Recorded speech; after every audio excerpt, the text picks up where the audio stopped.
Hello, everybody, and welcome back to the Scenic Route Astrology. My name is Makayla, and I'm coming you today on the Saturn Uranus square, the second one of the year, and the third one is on December 24th. But this is a big moment in the astrological sky right now. There's a lot of energy that we're experiencing and going through, which we have been since the beginning. And so today I'm coming with you about a conversation around the current energies and my perception of what it's really asking us to do as individuals and within our chart. And I'm going to point out the areas that are being affected in your chart. So hopefully, if you're following along and you know what your chart looks like, you can look into these areas and try to get a little bit more of a deeper understanding of where it's actually happening for you. I don't think it's absolutely necessary, although the using the natal chart really speeds up the process of healing and really expedites things as far as a healing and a transformation process. I see astrology as the biggest tool to get to where you're needing to go faster, with more clarity and relativity, and the awareness is really, really key. Instead of trying to navigate blind. When you have your natal chart, it's right there in front of you. So, and you're like, oh, wow, that resonates. That's so literally on point. So that's been my process with astrology ever since I started working with it. It just made me transform so much faster, so much deeper than if I had just been trying to do it on my own. It's not to sell you on astrology, but if you're here watching this video, you have an interest or you already do study.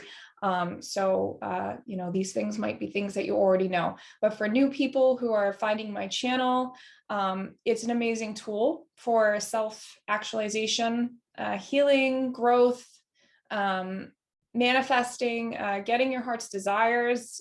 It's astrology to me covers every little facet of our lives that we could possibly need it to. And it's up to us what we do with the energy, of course. But it is a map for your specific life and your potential in this world. And it is incredible. It's just incredible to see and play out. So with that being said, we're going to talk about the energies. So today, Saturn and Uranus are in a square, and this is the second one of the year. And this transit is really about having breakthroughs and liberating moments that, will happen. If you're conscious of it, then you will be able to better navigate through these unexpected changes that might be happening for you. Something might be going on or an eruption or something breaking in a part of your life. And it feels like the rug is being pulled out from underneath you. Like there's a really big change happening somewhere.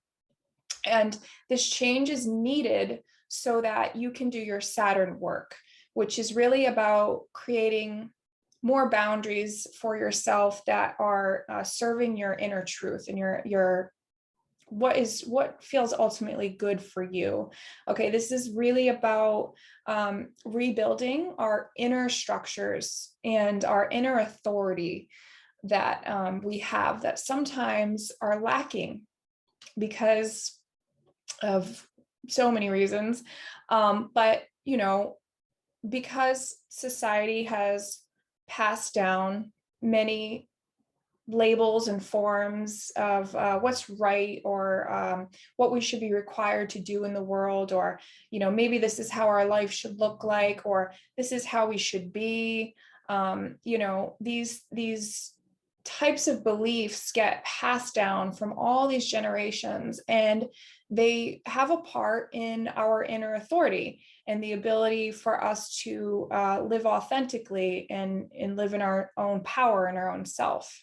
Right. So this Saturn Uranus square is really asking us to break free from limiting beliefs and structures that we have put on ourselves, whether that's in an external world or an internal world, or maybe both. Maybe it's showing up in both ways. It's really asking you, or life will present you a situation where something is broken because the inner authority within yourself actually needs to be rebuilt and restructured. I've been talking about this in my Instagram, about this being the architecture of your life. And what do you want to be building? Like, what do you want that to look like? So for example, you'll want to look at where Aquarius is in your charts, and that's where Saturn will be. And that's where Saturn is retrograde right now. And so it's revisiting and revising your inner structures that you've built over time, over long periods of time. And it's squaring your Taurus house where Uranus is sitting. And so there's a break. There's a conflict between these two, where you will reach a new level of awareness within yourself, really about what is going to make you happy to live your life, and what kind of foundation you want to be building for yourself over the next 20 years. Because this alignment is a part of the Jupiter-Saturn conjunction that we had in December, on December 20th, where Jupiter, right, it was our beliefs, and our what we believe to be true within ourselves, and where we actually need to be pushing ourselves and our boundaries in our life. And it was together with Saturn, and that was with the structures that we hold for ourselves to be true. Okay.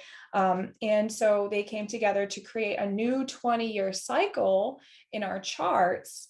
And then Jupiter kind of is moving along a little bit faster, because it moves faster. Saturn will be in Aquarius for the next like 2.5 years left, really working on building those foundations in your house of Aquarius.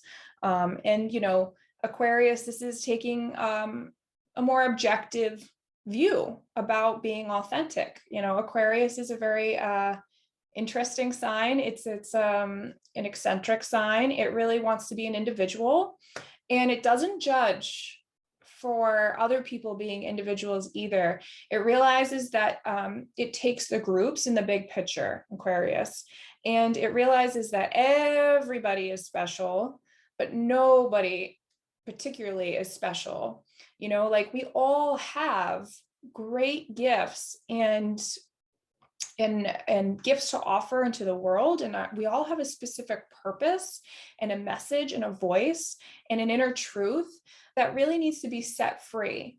It really needs to be liberated, right? And that's what Uranus and Taurus is doing. That's what your Taurus house is doing, is it's trying to liberate you. Okay, so for me, Aquarius is in my 4th house. So this is the core and the root foundation of my chart. This is my psychological beliefs and what I build my whole life on. It does have to deal with the way my home and family, but this is really a house that's about your inner security and the way that you nurture yourself too. So here I am breaking down these old scaffoldings that have been passed down to me from, family and family beliefs, and, their parents, right? So my grandparents, their beliefs, right? These things get passed down to us, and they're rooted into us as children, but then we grow up into adults, but they don't feel authentic and real. They're not serving us because they're not real for us, and so Uranus, which is transiting my 7th house, half of my 7th and 8th, this is coloring parts of partnership, okay, and my relationships with other people. And so, here I'm really restructuring the way that I partner with other people, and the belief systems and the inner securities that I have, and learning about, codependency and the areas of that isn't healthy, and building a sense of how to nurture and parent myself in a whole new way. Okay. And this is going to change my life, right? I'm very deeply rooted in this transit, and we all are experiencing this kind of really big shift in some areas of our life. So if you have this in your 4th and 7th house, this might be going on for you.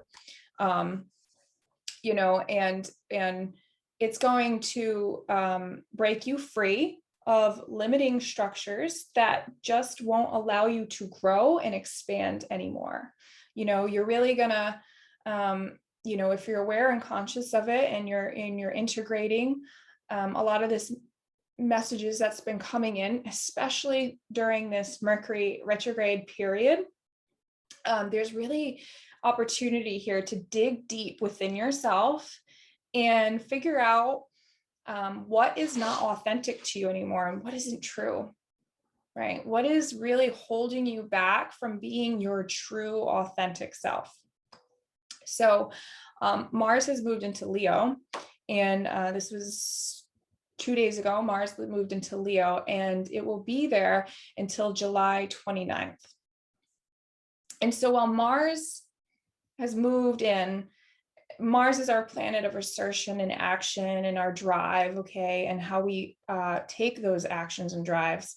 And while it's in the sign of Leo, it's going to be wanting to express, you're going to be wanting to express yourself even more so in a very creative way. You know, this is like a masculine energy. It's very forward, and there's a childlike quality to the Leo archetype. So I think it's really important while we have this transit and while we're experiencing these shifts and these changes to explore these new ways of being authentic in a very child creative like way. You know, when you were a child, what got you excited? Like, what made you excited to get up and for the day? Like, sometimes it was, for me, it was like I could stay home from school. That was amazing. I could cook. I could like do fun projects with my grandmother. And, you know, I would, look, I'm smiling now. I would just get excited about it, right? Or going to the beach for the day, right? Going to play in the sand. While Mars is in this Leo energy, I think it's so important to start expressing yourself from your heart center and what really truly lights you up and brings you love and joy, and the happy qualities that Leo really relishes in. With the slip, because there's always a negative and a positive to every sign, with every transit, okay? I think the slip here within this transit would be if you were doing those things because you needed recognition from other people and you needed the attention from other people, because this can be a negative trait of Leo. Like, they need to shine. Yes, they do, definitely. But they need to be shining from a place that because they feel good about themselves and not because they need other people to tell them how amazing they are, you know? So if you can be aware of that, aware of your actions when you are taking action towards your goal or your new structures that you're trying to build, ask yourself, is this coming from, you know, my heart center? And is this really making me feel happy, or am I doing this for the recognition and attention from others? All right, so just important to be mindful of. And also that while Mars is in Leo, you want to look to your house with Leo on the cusp and assert yourself in that area, but also know that Leo rules your sun. So you're going to be incorporating your sun into this way, into your action as well. Okay, so if you Leo on the 10th house cusp, you will be taking action, right? Mars will be in there in the public world towards your career, how you're showing up and expressing yourself out in the world, you know, with groups, just out in the public. But say your sun is in the 6th house, then you'll be doing that on a day-to-day basis. You'll be doing it to serve other people, for the good of other people. If it's in the 7th house, your sun's on the 7th, you'll be doing it, you know, with other people, partnering with other people, to create that creative energy out in the public in the 10th house to serve everybody else. Okay, so this is where like the placements really become handy for you to understand where this energy is happening for you in your chart. Venus is in Cancer as well during the next couple weeks. Venus will be in Cancer until June 26th or June 27th, depending on where you are. And Venus in Cancer, I think is a little touchy because she is relating to the moon. Whenever the moon changes signs, Venus, the way that we are relating with other people and our relationships will kind of be colored by that moon energy. So nothing too big with this energy, but I really think it would be good to pay attention to the moon's transits during the next couple months, and especially for the month of June, and learn about how you feel with relating to others when the moon changes signs. Okay, so there's an awesome app that I have. It's called iLuna, and it's free, and it will tell you what sign the moon is in every single day when it changes. And so you just quickly look in the morning, okay, you know, the moon is in Cancer. So my Venus in Cancer is going to be really responsive and protective over the home and family values.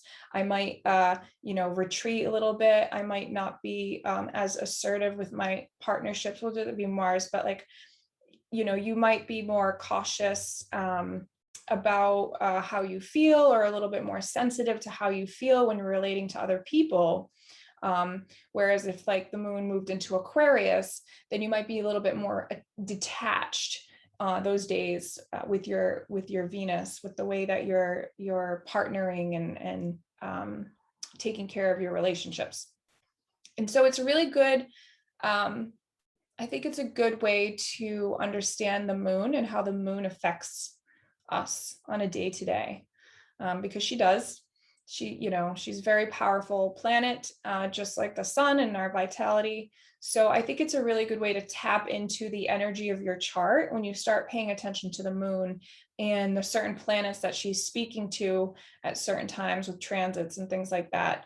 It can just create you like a more awareness over yourself and how you're emotionally reacting and physically feeling. Okay, so this is really help you get more precise on how to deal with these transits, and also get to know your inner self more and your inner being more, so that you can make the necessary changes that you need to make so that you're no longer holding yourself back. Also during the month of June, Jupiter is in Pisces still. It moved into Pisces a few weeks ago, and it's going to go retrograde. It will station retrograde on June 19th. But it won't go into Aquarius until July 28th. Okay, so it'll still be in Pisces from now until July, but it'll be retrograde. So Jupiter has been moving into your Pisces house, and wherever that house lies, and Jupiter lies in your chart, and your natal Jupiter as well in your chart, it's really, I think, asking us to go bigger, to expand on our beliefs, and really think about where we are, again, limiting ourselves with our beliefs, what we believe to be true, and to reach higher, to go bigger with more love, more expansion. Join a course that would teach you something. For instance, if you're interested in Buddhism, for example, or another religion, right? So your belief structures, you grew up in a Catholic home, but now you're not resonating with Catholic, and there's nothing wrong with any of the religions. Just like, please don't think that I'm attacking anything, because I'm not. I think they all go back to the same source in the beginning anyway. But, so say you grew up in a Catholic home, and now you're interested in Buddhism, but you never explored it. So, now's the time to reach higher, go find a teacher, go find a course, go get a couple of books and start expanding your knowledge so that your belief structures that you are holding within yourself can grow. Or, this could even be if you're dealing with mental health issues, which a lot of people are doing right now. Neptune has been in the mix, and Neptune's been really foggy, like, kind of creating confusion for a lot of people during these times and uncertainty. And that's normal. And if you just kind of start reaching out and reaching farther out to grasp more knowledge or more awareness over your life and the things that you're actually being drawn to do, you can get truth around your life. You can work on building exactly what it is that you want to be building in your life and in your world, by reaching higher and trying to expand yourself and grow. And then speaking of Neptune, Neptune has been squaring the Gemini house, right? Neptune and Pisces have been squaring the Gemini house, where we just had the solar eclipse in Gemini on the 10th. And that was a new moon solar eclipse in Gemini, which actually started a new 20-year cycle in your Gemini house. Okay. And if you haven't done any new moon manifestations yet for that, it's not too late. You can still do them. The energy is so potent. I would just do it for the next 2 weeks until we reach to the full moon. Absolutely. And really start, Geminis are an intellectual air sign. It's very curious. It's been making us probably a bit busy in the mind and really thinking about, oh my God, what am I doing? Where am I going? You might have been hearing back from a lot of people from the past, which I do recommend that not always, but sometimes reach out back to them and see if they have a message for you. It might be something that you can just toss away, or maybe it's not something you necessarily want to speak to or wouldn't think about speaking to again, but they might have a new message for you or some new information or insight during this time of the Mercury retrograde that would bring you new information that could shift your perception over something. Okay. And again, be careful, because Neptune has been squaring all of these Gemini planets. So it's bringing some confusion. It can be deceitful in some ways, but I really actually think we should be embracing the dream-like qualities that Neptune brings in with these transits, where it makes us think in a dreamy kind of way, where we start walking on the treadmill and you're dreaming about your perfect beach house, right? It's like a dreamy type of visual type of energy that can come in that can really serve your creative process.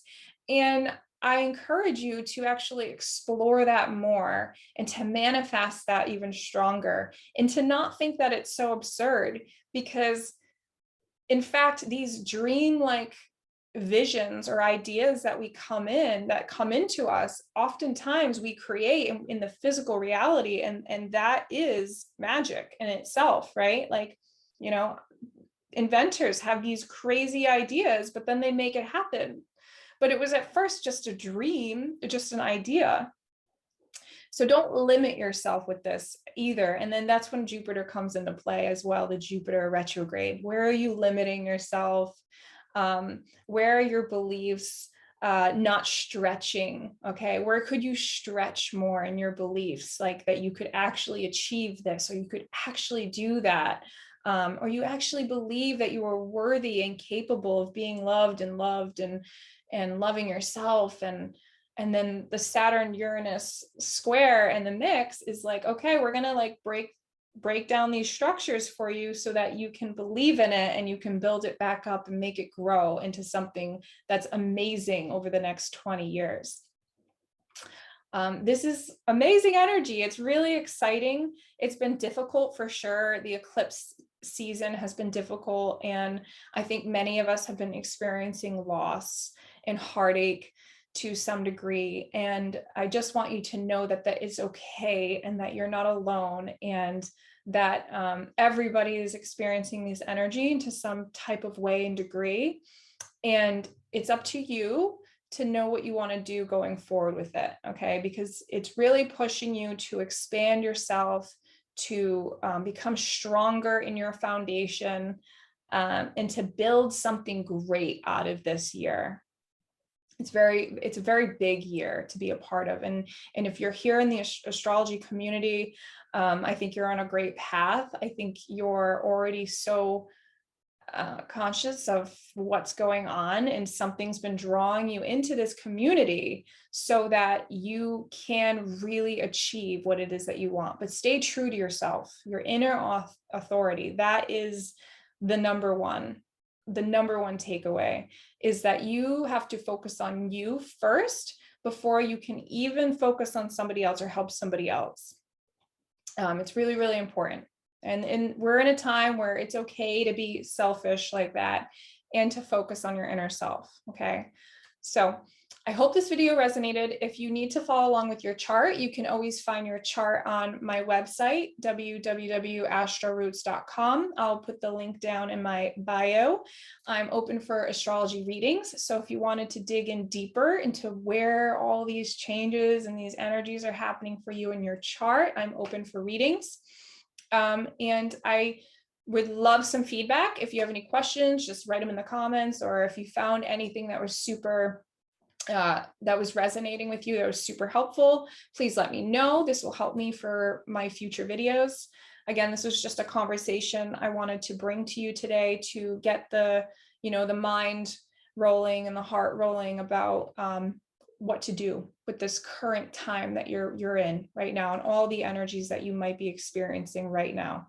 Okay, we're in a big shift worldwide. It's amazing. Lots of room for growth. And like always, you have unlimited potential, my cosmic warriors. You really do. So I will be with you again soon. Looking forward to the full moon at the end of the month. Thanks so much.